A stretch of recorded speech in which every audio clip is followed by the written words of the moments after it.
is day 7 of our trip to Ireland. We started at Cahir Castle, which is one of Ireland's largest and best preserved castles. It was built in 1142 by the King of Thomond.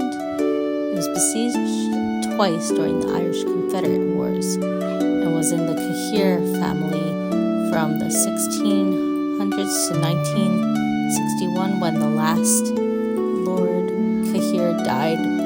Then it became property of the Irish state.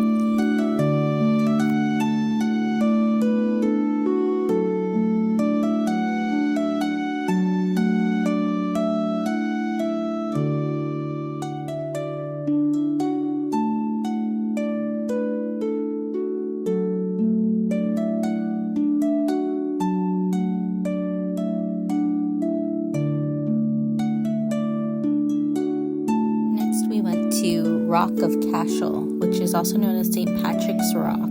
According to local legends, the Rock of Cashel originated in the Devil's Bit, a mountain 20 miles north of Cashel, when St. Patrick banished Satan from a cave, resulting in the rocks landing in Cashel. Now, I don't exactly agree with the whole, St. Patrick banishing or getting all the snakes out of Ireland, and if you know what the meaning of snakes are, I don't agree with that, but I'm just giving what the local legends say and not make this anything religious, because religion is not something I really like to talk about. I'm more spiritual than religious, so we'll just leave it at that. But this was a very beautiful place.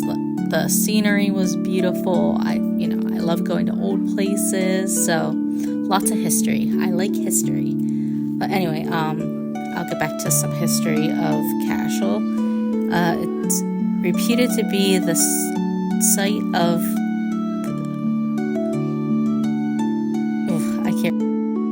Excuse me right there. What I wrote on my computer wasn't coming out right. But it's the site of the conversion of the King of Munster by St. Patrick in the 5th century. It was the traditional seat of the King of Munster as early as the 4th century. In 977, Brian Boru was crowned there as king and made Cashel his capital.